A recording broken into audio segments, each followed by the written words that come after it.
increasing, decreasing, and the first derivative test. If a function is decreasing or increasing, what that basically means, if it's decreasing, that means it's going down. If it's increasing, that means it's going up. Okay? This is increasing. This is decreasing. I made a mistake. This is decreasing. This is increasing. Okay? Now, if a graph is going downhill, do you understand your slope is negative? So decreasing, do you understand your slope is always negative? If it's going uphill, do you understand your slope is always positive? Terminology, increasing, decreasing. Let's look at this. If f is continuous on the closed and differentiable on the open, looks like Rolle's theorem, doesn't it? Then f is increasing if the derivative is positive. Do you understand that means positive? It's decreasing if the derivative is less than 0, which is negative. And if f is constant, okay, and f is constant when the derivative is 0. Meaning f, the function is constant when the derivative is 0, means if your derivative is flat, isn't your derivative 0? So the function is constant. It's not increasing or decreasing. It's flat. It's hopefully pretty obvious. So we're going to be learning about increasing and decreasing, and it deals with slopes, also trends of the graph. The first derivative test deals with increasing, decreasing.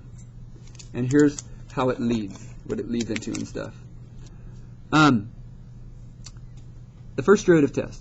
If c is a critical number, so we're looking for a critical number, calling it c, on an open interval and differentiable also on the open, so this one's open on both, except possibly at c,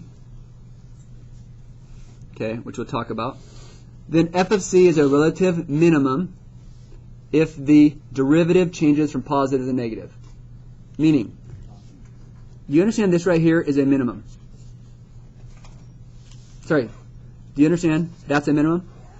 Do you understand your slope here is negative and then here is positive? Did we change from negative to positive?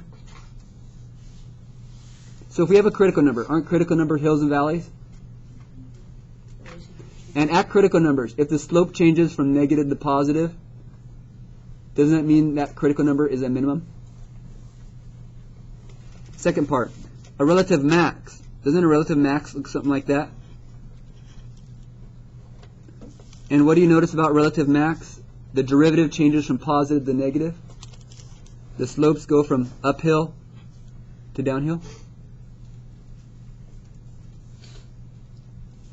If the slopes go from uphill to downhill, and it's a critical number, it's a hill or valley, do you understand that is going to be a hill, a max, always? And the last one, f of c is neither if the derivative does not change. Meaning, if this is a critical number, are you okay? Critical number, slope of 0? Do you understand my slope goes from positive and stays positive?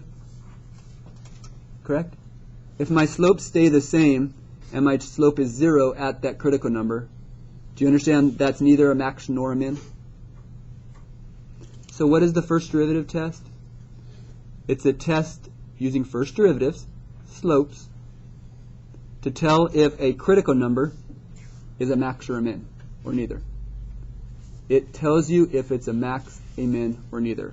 But you need to know these stipulations. It has to be a critical number on an open interval. It has to be differentiable, which also means it's continuous. But it doesn't have to be differentiable at C. Why does it not have to be differentiable at C? Because can it be a jagged point? That's where that doesn't have to be differentiable at C, because the jagged points aren't differentiable, but they're still maxes or mins.